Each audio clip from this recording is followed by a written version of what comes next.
بسم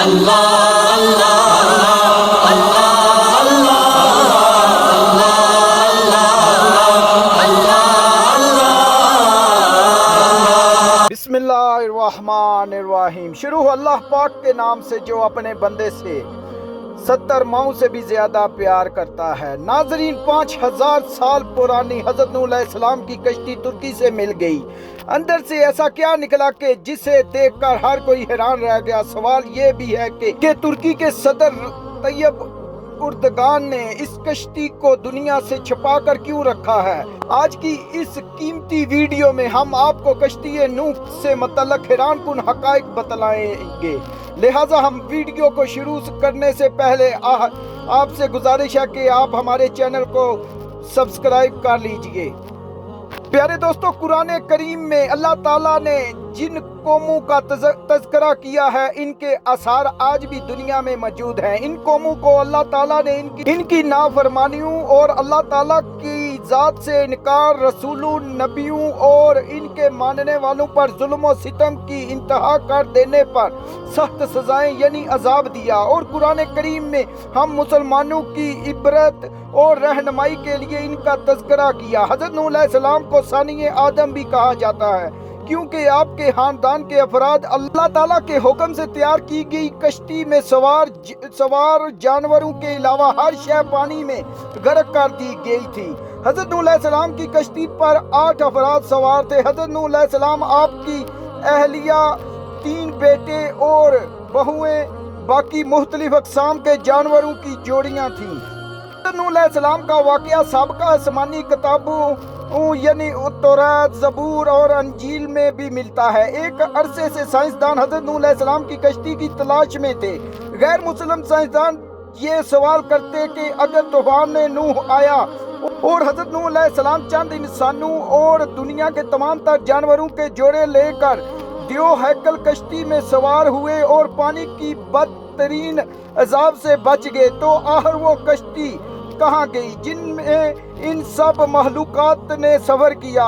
حال ہی میں چین کے عیسائی مبلغین اور سائنسدانوں کی ایک تحقیقاتی ٹیم نے کئی ماہ پر مشتمل اپنی تحقیقات کے اختتام کا اعلان کرتے ہوئے دعویٰ کیا ہے کہ انہوں نے حضرت نوح علیہ السلام کی تاریخی کشتی کو تلاش کر لیا ہے۔ یہ کشتی مشرق کی ترکی میں واقع کوہ ارارات میں پر ملی، جس کی چوٹی کی بلندی 12,000 فٹ ہے۔ ماہرین کی ٹیم کا کہنا ہے کہ اس کشتی کی 3 منزلیں ہیں۔ یہ کشتی کئی میٹر برف کے نیچے دبی ہوئی ہے۔ گزشتہ 200 برس سے 1 درجن سے زائد ٹیمیں حضرت نوح علیہ السلام کی کشتی کو تلاش کر رہی تھیں، جن کے بارے میں قرآن کریم میں آتا ہے کہ وہ جوتی نامی پہاڑ کی چوٹی سے ٹکرا کر رک گئی تھی۔ ناظرین، چین کے ماہرین اس رپورٹ کو امریکی سائنسدانوں نے ماننے سے انکار کر دیا ہے۔ ان کا کہنا ہے کہ کشتی کی لکڑی کے نمونے جو فورینسک جانچ کے لیے بھیجے گئے تھے وہ اتنے پرانے نہیں ہیں۔ ان کے بارے میں یقین سے کہا جا سکتا ہے کہ یہ حضرت نوح علیہ السلام کے دور کی کشتی نہیں ہے، جبکہ چینی ماہرین کی ٹیم کا دعویٰ ہے کہ وہ 99% یقین رکھتے ہیں کہ یہ وہی کشتی ہے جو حضرت نوح علیہ السلام نے 4800 سال قبل اللہ کے حکم سے بنائی تھی۔ ماہرین کا کہنا ہے کہ اس کشتی کے 3 منزلیں ہیں اور اس میں کئی بڑے بڑے کمرے بھی ہیں، اور ان کمروں میں لکڑی کے ستون ہیں۔ عرب اخبارات نے بھی اس ضمن میں سوال اٹھائے تھے کہ کیا واقعی یہ حضرت نوح علیہ السلام کی کشتی ہے۔ عرب اخبارات نے لکھا کہ چین اور ترکی عیسائی ماہرین نے اپنی تحقیق کے لیے قرآن کریم کی ان آیات کا بھی مطالعہ کیا تھا جس میں کشتی کے سفر کو بیان کیا گیا ہے۔ ماہرین کا کہنا ہے کہ کشتی کے ٹھہرنے کے جس مقام کی نشاندہی کی گئی ہے وہ سائنسدانوں کو کوہ ارارات کی طرف لے جاتی ہے۔ گزشتہ 20 برسوں میں کئی سائنسدانوں نے کوہ ارارات کا دورہ کیا۔ ان میں سے کچھ ایک نے پہاڑی پر بنی کشتی کی شکل کی چٹان کو ہی حضرت نوح علیہ السلام کی کشتی قرار دے دیا، لیکن چین اور ترکی ماہرین نے پہاڑ کے اس برفیلے مقام پر تحقیقات کی